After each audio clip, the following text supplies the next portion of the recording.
Pemirsa, Presiden Joko Widodo beberapa waktu lalu ini mengatakan ada sejumlah lembaga internasional memperkirakan bahwa akan ada 60 negara yang berpotensi bangkrut.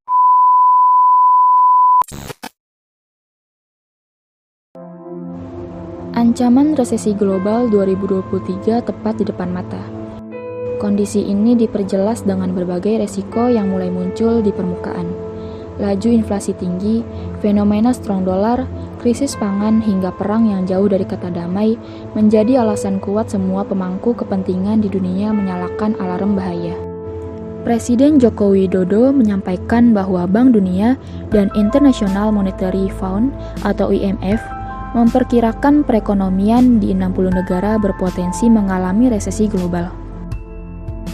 Menurut Kepala Bidang Ekonomi International Monetary Fund atau IMF, memperkirakan prospek Gross Domestic Product atau GDP dunia menurun 0,2% menjadi 2,7% di tahun 2023. IMF juga memperingatkan kemungkinan terburuk akan datang dan sepertiga ekonomi dunia akan mengalami penyusutan tahun depan.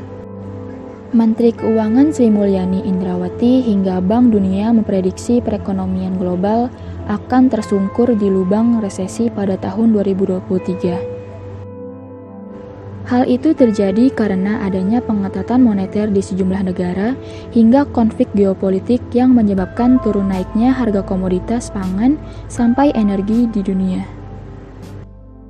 Lalu, bagaimana dengan Indonesia? Pemerintah menegaskan akan mewaspadai resesi ekonomi yang akan terjadi di banyak negara di dunia, meskipun potensinya di Indonesia kecil.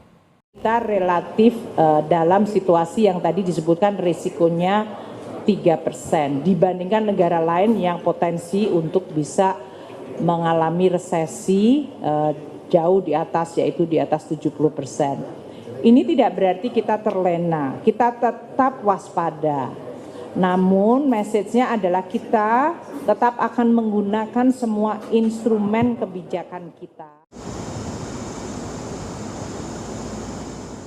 Menteri Keuangan Sri Mulyani menyatakan kinerja perekonomian Indonesia berada pada level yang positif. Berdasarkan survei Bloomberg, Indonesia berada di urutan ke-14 dari 15 negara Asia yang berpotensi resesi dengan probabilitas sebesar 3%. Yang artinya, aktivitas perekonomian secara keseluruhan mampu menopang pertumbuhan ekonomi walaupun dibayang-bayangi ancaman inflasi.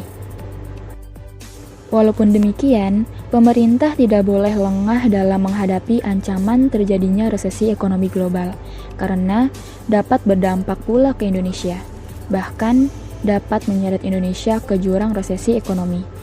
Langkah antisipatif untuk menjaga dan mendorong kinerja perekonomian nasional harus dilakukan. Nah, langkah antisipatif yang perlu dilakukan oleh pemerintah antara lain, yang pertama, melakukan percepatan program pemulihan ekonomi nasional termasuk upaya merealokasikan anggaran yang belum terpakai. Yang kedua, meningkatkan konsumsi pemerintah. Yang ketiga, memperkuat ekonomi domestik melalui pemberdayaan UMKM. Yang keempat, memperbanyak ekspor dan mengurangi impor yang tidak perlu. Yang kelima, meningkatkan nilai bantuan sosial untuk menjaga daya beli masyarakat miskin. Yang keenam, menghemat anggaran dengan menghentikan proyek-proyek berbiaya tinggi. Yang ketujuh, memperkuat kebijakan stabilitas nilai tukar rupiah. Yang kedelapan, mengembangkan energi hijau sebagai alternatif dari penggunaan energi fosil. Resesi ekonomi global juga berdampak terhadap masyarakat di setiap negara. Dengan demikian, masyarakat diharapkan dapat mempersiapkan dan melakukan langkah antisipatif untuk membantu menekan ancaman resesi ekonomi global. Yang pertama, menghemat dengan cara membeli kebutuhan seperlunya seperti kebutuhan pokok, sehingga uang lebih bisa dialokasikan untuk dana darurat ataupun investasi. Yang kedua, mengatur anggaran pengeluaran dengan membuat rasio tabungan, membuat rasio likuiditas, kesehatan, dan lainnya. Lalu yang ketiga, menyiapkan dana darurat dengan cara mengalokasikan sejumlah dana dari penghasilan dan juga melakukan penghematan dengan memangkas pengeluaran untuk hal-hal yang tidak perlu. Yang keempat, menyiapkan asuransi. Lalu yang kelima, investasi dan tabungan. Yang keenam, cari pendapatan lainnya. Yang ketujuh, mengurangi hutang. Dan yang kedelapan, mengikuti perkembangan kondisi ekonomi terbaru dan memanfaatkan peluang yang bernilai ekonomi di sekitar.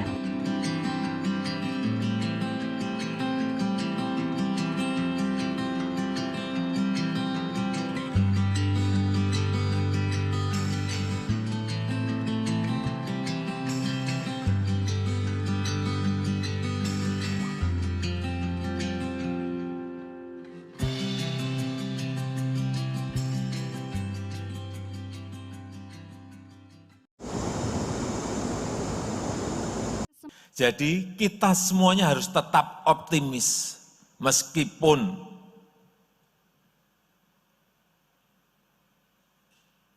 lembaga-lembaga internasional menyampaikan bahwa tahun ini sulit, tahun depan akan gelap. Silahkan negara-negara lain. Negara kita harus tetap optimis. Tetapi memang harus waspada, harus hati-hati.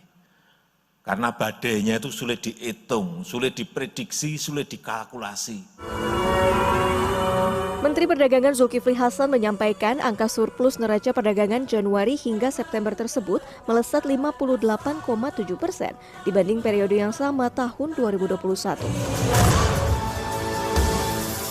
Untuk mendukung pertumbuhan ekspor, Indonesia akan membuka akses pasar di negara-negara mitra melalui perjanjian perdagangan internasional. Penandatanganan Indonesia United Arab Emirates Comprehensive Economic Partnership Agreement yang sudah waktu itu Pak Presiden langsung memimpin di UAE. Insya Allah Pak, sebelum tanggal 17 November, waktu nanti Presiden MBZ datang ke Solo, mudah-mudahan perjanjian ini sudah diratifikasi oleh DPR Pak, insya Allah. Sebelum tanggal 17 November, insya Allah. Meski pemerintah optimis ekonomi RI terus tumbuh di kuartal ketiga, Jokowi meminta semua pihak tetap berhati-hati. Sebab sudah ada 28 negara yang mengantre menjadi pasien International Monetary Fund atau IMF.